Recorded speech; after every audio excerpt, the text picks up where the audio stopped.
Is the rune system going to change for North America and Europe?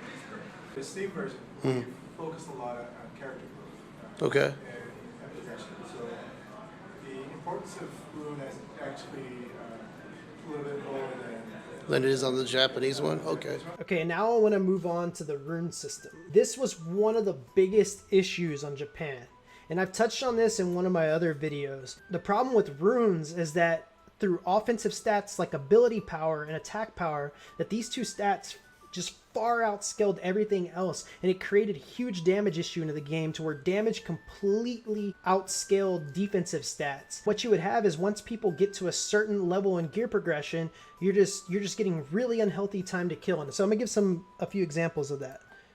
Right here we have a Japanese player, and this is a guardian, mind you. This is a really decked out guardian. So here he is, 14k HP, and what's going to happen is Assassin's going to come up and just almost insta-give him. Watch. Boom. Dead. Right? Just like that. 14k HP. Gone. That's because of the rune system, and it's a twofold issue. It's ability scaling with runes. I'm going to get more into that in a second. I just want to give another example. Now, this is a mage. This is a pretty damn geared mage. And I just want you to see that the amount of damage this character is able to put out.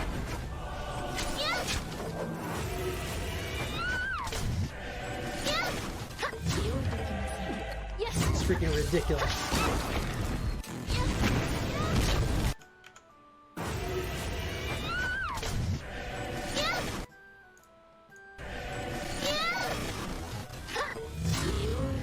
$8.5k. 9k white hit. That was a 9k white hit. Crit damage at its base is like 125% damage, so that'll let you know how hard you just hit that person.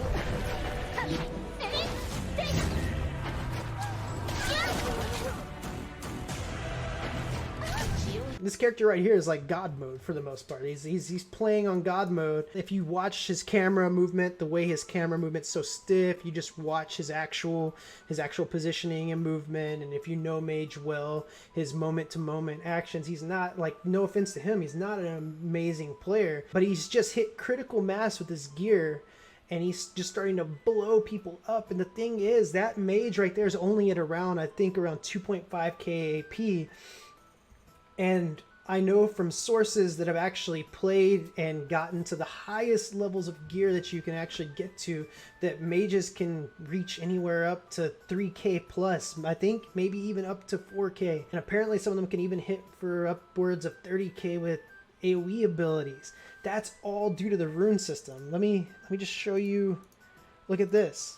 This is one of my alts on Japan. I wanted to see how our ranger played. So I was just like, I just wanted to explore ranger skills.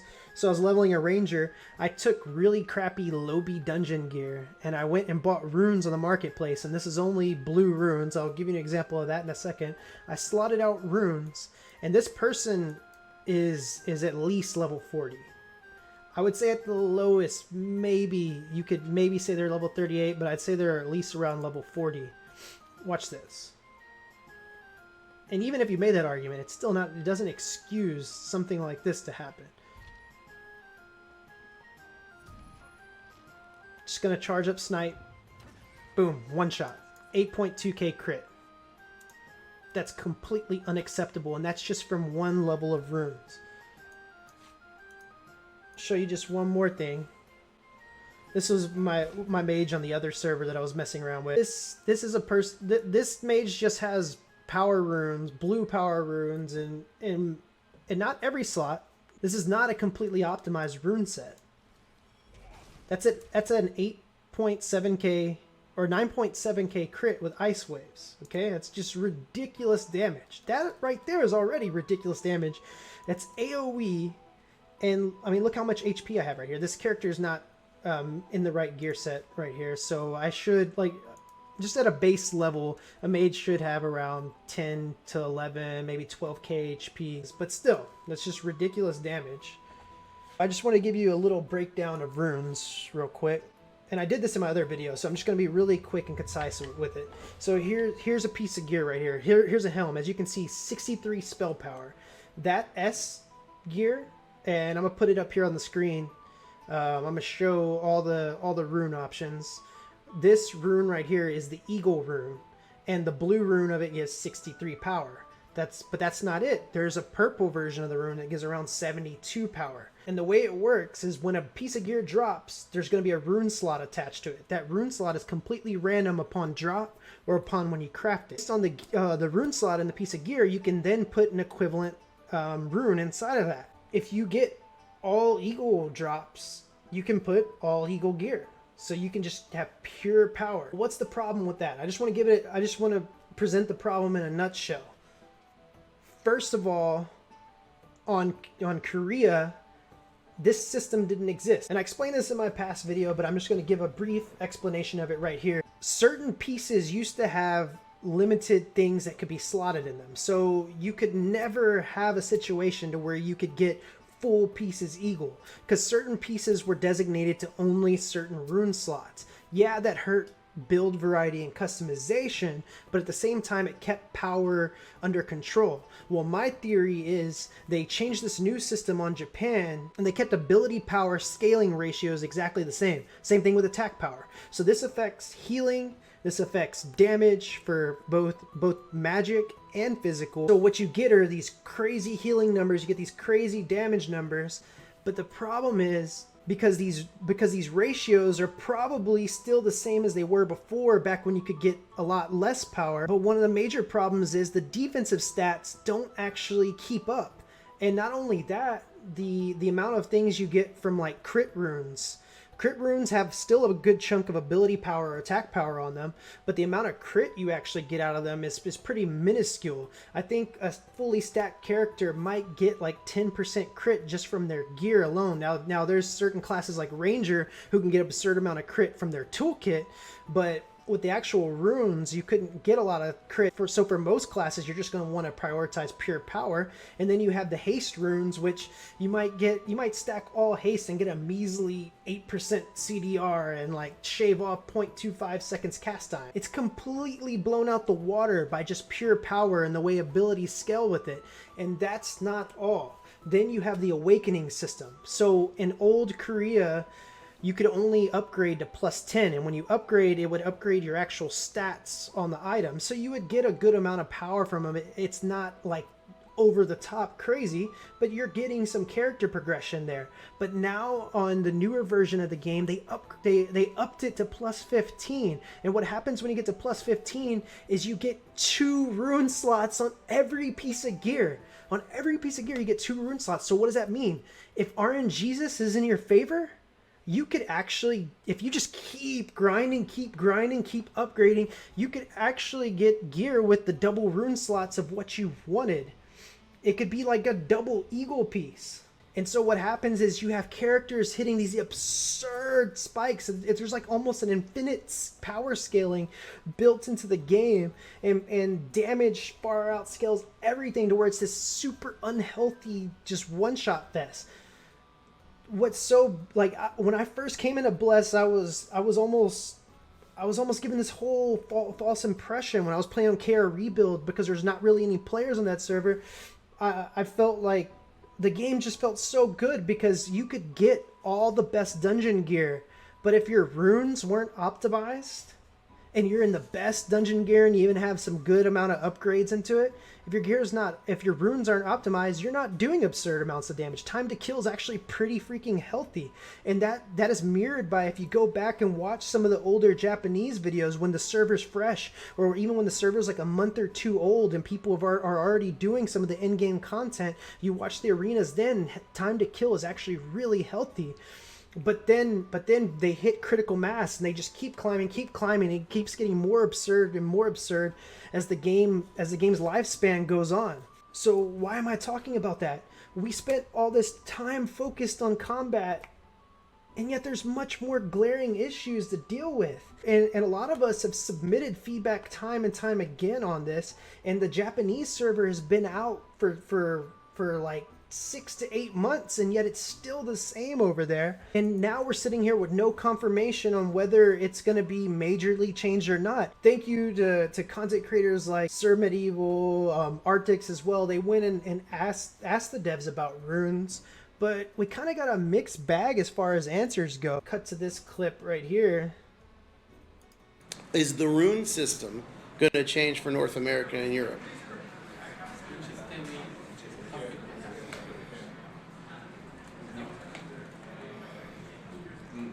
룬 시스템이 금리 서비스에서는 변경이 될 거냐, 변경이 되면 어떻게 변경이 될 거냐.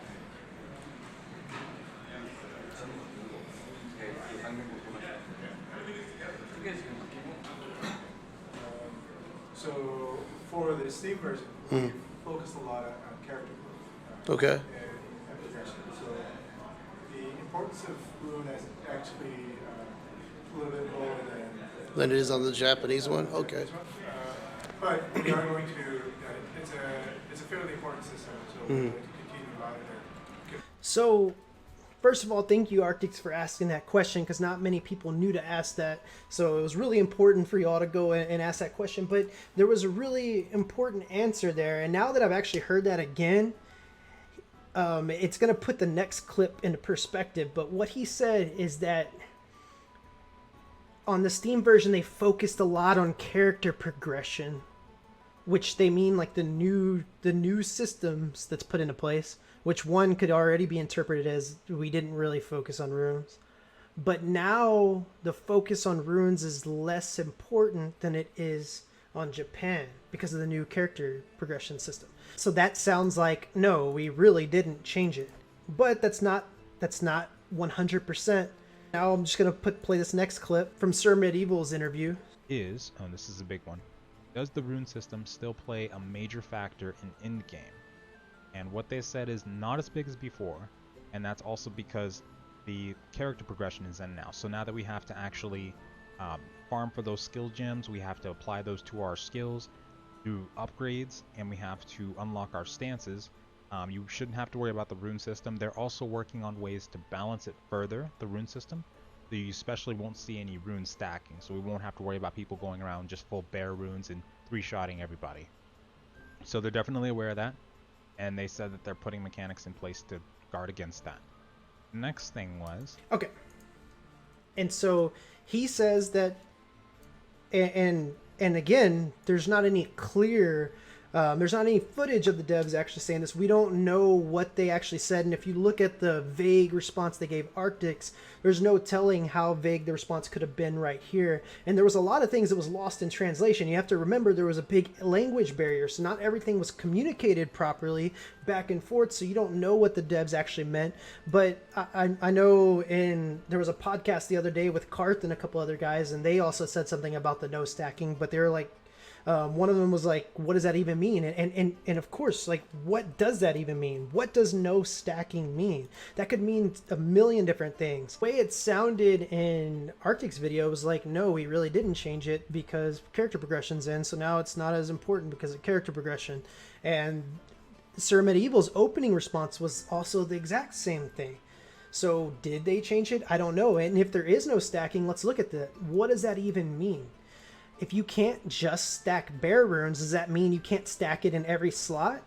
That would be a big change. But it also could just mean you can't stack it in the 2 slots for one gear piece. Okay, so you may not be able to stack pure bare runes, which is the equivalent of eagle but for attack power. As you see right here, bare is 63 attack power. So if you had purples, it would be like 72 attack power. So you may not be able to stack bare runes. Or let's just go in the case of a mage, you may not be able to stack eagle runes, 72 power. But that could mean a whole million different things. What if I can still stack eagle and dragon in the same piece? That's still 50 spell power, 50 ability power. That's still not a significant drop off. So that's still a huge amount of power. If you look at almost any rune that's power, that's hybrid, that's power mixed with other side, you're still in Bless, you want to hit a certain hit threshold so that you actually land your spells on your targets. And both PvE and PvP, hit is important, and you at least want, in most cases, you want like 1 or 2 hit runes. And so it's good to hit that certain hit threshold.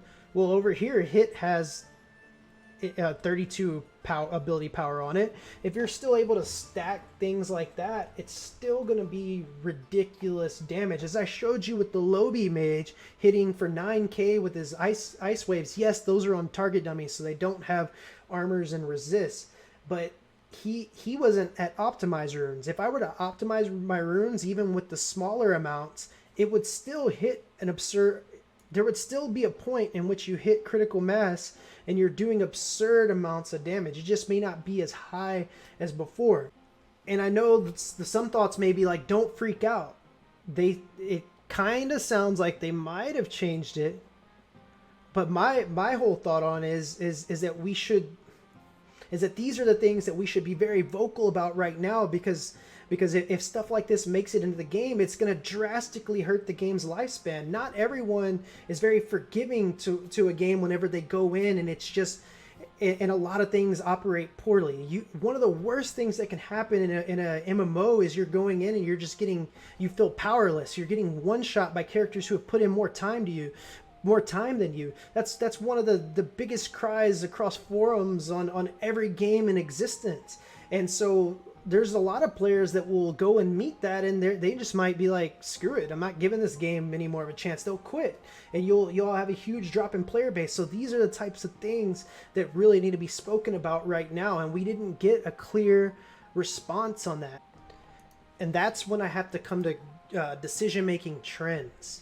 So you have Japan that's been out for 6 to 8 months, and the rune issues have not been addressed over there. Well, I need to go to this party buffs doc. And again, thank you, Carthh. Thank you for putting in this great work and getting all this stuff out to the community. And for those of us that don't actually play on Japan anymore, these are the party buffs that were added to the game. Well, I just want to look at decision making. Keep in mind, in context of Japan, the rune system is still out there. They rolled out the party buff system a couple weeks ago in Japan. What did that add? One of the party buffs for having 3 players in a group is 25% additional attack or spell power. Then you go to the Ranger Mage combo. So you got to have 5 players and then one of both a Ranger and a Mage, and then it can be 3 of any class. You get 20% additional attack or spell power and 10% crit based on your distance. Then you go to the 5 Mage. Then you go to the mage buff, which this is if you have 5 mages in a group. And you might be like, well, you're not going to have 5 mages in a group because that's going to be a gimped group. Not in a raid. In a raid, so in PvP 100v100, you could actually afford to put your mages all in one group. You get 40% additional spell power and 10% crit, and you gain resources when you crit. So now you just think about this. Think about the absurd amount of ability power in the game. Think about the mage clip I just showed you. You could already put that mage on steroids before the party buffs were put in, and now add an additional 40% spell power on top of this. That's like more than God. That just transcends everything. And decisions like this, just give me the feeling that these devs are out of touch with their own game. They really don't know their own game. And so when you look at things like that, and then you look at the rigid combo structure, you look at the way they structure the combos, and some of them just don't make sense. The orders don't make sense. All this creates one big picture of, you know what, I really don't think these guys have a good grasp on their own game. So why should I trust that they're going to fix the major issues moving forward? And so, again, I don't want to be doom and gloom. I'm really hopeful that they will fix these changes. I've been excited for Bless, and I've been on the Bless train, and I'm starved for an MMO. It's been 3 to 4 years since I've played an MMO with my core group of guys. I really want to play an MMO, but at the same time, there's just glaring issues that really need to be addressed, and the only way they're going to be addressed is if we bring them to the forefront. Anyways, guys, I'm sorry that if I hurt your excitement a little bit. That's not my intent here. I just really want to provide information and also provide my insight and give my true feelings even if they're ugly, dirty, or even if I'm an emissary and I'm supposed to only hold the game up in a good light, I'm sorry. I gotta give my honest opinion, and I really want to provide value to you and let you know that I'm always gonna try my best to give you my honest thoughts on everything. What you're gonna get is genuine and real. So I thank you for watching this. If you enjoyed it, like and subscribe, and take care.